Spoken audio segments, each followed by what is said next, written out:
Política é a apropriação da propriedade alheia e democracia é a luta de todos contra todos. Este é o Visão Libertária, sua fonte de informações descentralizadas e distribuídas com viés libertário.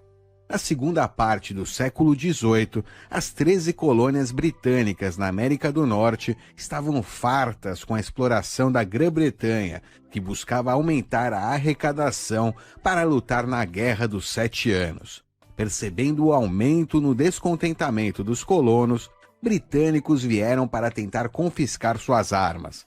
Este foi o estopim para que os colonos decidissem, em 4 de julho de 1776, declarar sua independência e a secessão da Grã-Bretanha.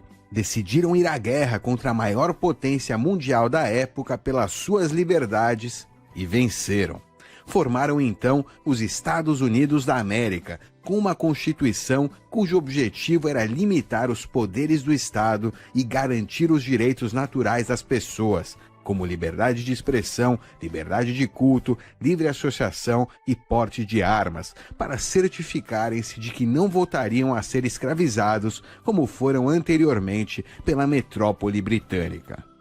Deste modo, os Estados Unidos viveram uma espécie de laissez-faire por mais de um século. De 1789 a 1913, o governo federal praticamente se mantinha apenas com tarifas sobre importação. Em 1791, passaram o primeiro imposto sobre bebidas destiladas. O valor do roubo era de 6 a 9 cents por galão de bebida. Isso foi o bastante para causar uma rebelião. Milhares de americanos se revoltaram, formaram um novo grupo secessionista e entraram em confrontos armados contra os cobradores de imposto. O governo diminuiu o valor do imposto para tentar apaziguar a situação, o que não adiantou. A revolta já seguia por anos, sem que o governo conseguisse arrecadar o imposto. Para conter a insurreição, o governo teve que formar uma milícia de 13 mil homens, exército comparável aos utilizados nas batalhas de independência, tendo que apelar para o alistamento forçado, o que causou novamente protestos com novos conflitos armados e mortes. Aproximadamente 150 pessoas foram presas na ocasião. Depois que finalmente o exército foi formado, o próprio presidente George Washington deixou a Filadélfia para encontrar-se com a milícia. Foi a primeira e única vez que um presidente americano empossado liderou tropas em campo.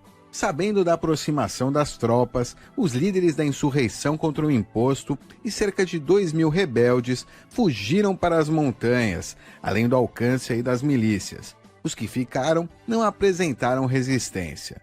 Foram necessários 6 meses para que os acusados fossem julgados. A maioria foi absolvida devido à identidade equivocada, testemunho não confiável e até a falta de testemunhas. Apenas 24 foram indiciados, 10 foram julgados e 2 foram condenados. Weigel, que havia espancado um coletor de impostos e queimado sua casa, e Mitchell, que foi convencido a roubar o correio dos Estados Unidos ao deixar Pittsburgh, esperando descobrir quem naquela cidade se opunha a eles e encontrando várias cartas que condenavam os rebeldes. Os 2 foram levados à forca por traição e posteriormente perdoados pelo presidente Washington. Enquanto a oposição violenta ao imposto terminou, sua oposição política continuou. Como a receita arrecadada pelo imposto era baixa e sua impopularidade muito alta, com a eleição do novo presidente Thomas Jefferson, o Congresso revogou o imposto contra bebidas destiladas. No primeiro século de sua fundação, o alto nível de liberdade econômica permitiu que os Estados Unidos se tornassem uma das maiores potências mundiais. A América era considerada a terra das oportunidades. Americanos acreditavam que poderiam ser o que quiserem, sendo necessário apenas esforço, dedicação e trabalho duro. Acreditavam nisso porque realmente era verdade. Mas em 1913 a coisa começou a desandar. Foi o ano em que a Federal Reserve e o Fed, o Banco Central Americano, foi criado, e com ele o imposto de renda. O Fed deu ao governo o poder de manipular a inflação e as taxas de juros. o que seguidores da Escola Austríaca de Economia apontam como causa da Grande Depressão de 1929. E com o pretexto de resolver a crise, muitas outras intervenções econômicas foram implementadas. Sabemos que quando o Estado cria leis para resolver algum problema, mesmo que as intenções sejam boas, o resultado obtido é o oposto do esperado. O ganhador do Prêmio Nobel, Milton Friedman, afirma que todas as intervenções apenas atrapalham e que se o Estado não tivesse intervido, a crise teria sido resolvida muito mais rapidamente. Os efeitos da Grande Depressão de 1929 persistiram até a abolição do padrão ouro e o aumento da demanda causado pela Segunda Guerra Mundial em 1944. A partir de então, a regulação estatal na economia tornou-se generalizada. O país idealizado pelas mentes brilhantes dos pais fundadores para ser criado e mantido como um Estado mínimo tornou-se o maior Estado que jamais existiu no planeta Terra.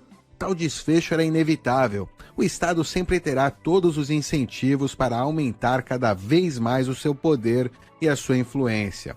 Não importa quantos checks and balances, pesos e contrapesos aí sejam criados, todas as limitações ao Estado e garantias de direitos aos cidadãos escritas aí na Constituição dos Estados Unidos foram relativizadas. Hoje não passam de rabiscos que podem ser interpretados da forma que burocratas acharem mais conveniente.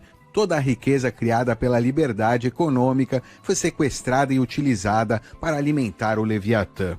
Hoje as pessoas não acreditam mais que os Estados Unidos seja a terra da oportunidade. Não acreditam mais que, mesmo se trabalharem duro, possam ser o que quiserem. E não acreditam porque isso já não é mais uma verdade. Se você se esforçar e se dedicar em produzir algo, terá o fruto do seu trabalho confiscado através de impostos e distribuído para quem não se esforçou como você.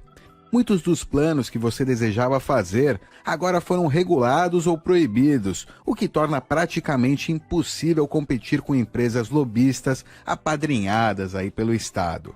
Tendo todos os seus sonhos frustrados, as pessoas começam a ter a impressão de que o Estado é a única entidade com meios de fazer qualquer coisa. A única forma que as pessoas encontram de realizar qualquer mudança é pedindo que o Estado a faça. Mas enquanto você está pedindo que o Estado faça uma coisa, tem outro grupo pedindo que seja feito o exato oposto. Quando isso acontece, você então passa a hostilizar esse outro grupo como um inimigo. E o Estado é quem se beneficia disso. Antes do advento da democracia, quando as pessoas viam suas liberdades ameaçadas, elas se revoltavam contra seus governantes, como os colonos aí fizeram ao se secessionarem da sua metrópole. Hoje, elas se atacam umas às outras. O Estado então passa a fomentar essas intrigas e divisões, passa a colocar ricos contra pobres, patrão contra empregado, brancos contra negros, mulheres contra homens, gays contra héteros, e aí por diante. Todos esses grupos estão brigando entre si e pedindo que o Estado faça o que é melhor para eles em detrimento do outro. E ao mesmo tempo estão legitimando e dando mais poder ao Estado. Assim, a tão aclamada democracia passa a ser a luta de todos contra todos. As pessoas naturalmente tendem a caminhar em direção à verdade. Se todas as pessoas chegarem à verdade, haverá consenso, e havendo consenso, não haverá necessidade de um Estado para resolver disputas. Logo, o Estado precisa promover essas disputas para continuar sendo relevante. Se alguém está defendendo a verdade, é mais fácil convencer as outras pessoas. Quem não consegue convencer outras pessoas através de argumentos, se sente compelido a convencê-las à força, utilizando o aparato coercitivo do Estado. Para isso, se juntam com outros que têm ideias semelhantes, criam partidos, fazem lobby, se candidatam a cargos políticos e, quando eleitos, usam o poder, os recursos e o aparato coercitivo estatal para promover suas ideias e suprimir a ideia contrária. Estamos vendo como a política é a atividade de se decidir o que será feito com a propriedade alheia. Todos esses grupos coletivistas estão pedindo para que o Estado use o seu monopólio da força para proibir ou obrigar outras pessoas a usarem suas propriedades de modo a beneficiá-los. Todos fazem isso sem perceber que é obviamente imoral. Quando um lado ganha, a percepção do lado perdedor é de que o Leviatã irá destruir sua vida, frustrar todos os seus planos, para dar vida boa para o inimigo. E na próxima eleição, se o outro lado ganhar, irá desfazer tudo o que havia sido feito, destruir a vida e frustrar os planos do lado que perdeu, para dar vida boa para o lado que ganhou. Isso cria um ciclo vicioso e justifica um lado estar sempre brigando contra o outro. Ao invés disso, cada um poderia simplesmente seguir o próprio rumo e cuidar da sua própria vida. Cada um poderia decidir o que será feito com a sua propriedade e deixar os outros fazerem o que quiserem com a propriedade deles. Todos deveriam seguir a ética libertária, que é a lei da propriedade privada. Ninguém deveria pedir para a máfia estatal obrigar os outros a fazerem nada. Parem de pedir que o Estado faça qualquer coisa. Parem de dar legitimidade para o Estado. A lei de propriedade privada é a única forma coerente de se evitar o uso da lei do mais forte para resolver conflitos sobre recursos escassos. Eu peço, por favor, pessoal, vamos esquecer o coletivismo, vamos parar de intrigas imorais e sem sentido e vamos buscar nossos próprios interesses individuais no mercado, onde cada interação é benéfica para ambas as partes envolvidas. Se levarmos a ética às últimas consequências, fatalmente chegaremos ao ancapistão. É isso aí, obrigado por sua audiência. Este artigo foi sugerido e escrito por Deixa Dilson, revisado e narrado por Bitdove. Se você gostou do vídeo, clique no ícone de curtir aqui abaixo e compartilhe em suas redes sociais. Se quer ser notificado de outros vídeos, clique em se inscrever e depois no ícone do sininho. Até a próxima, tchau!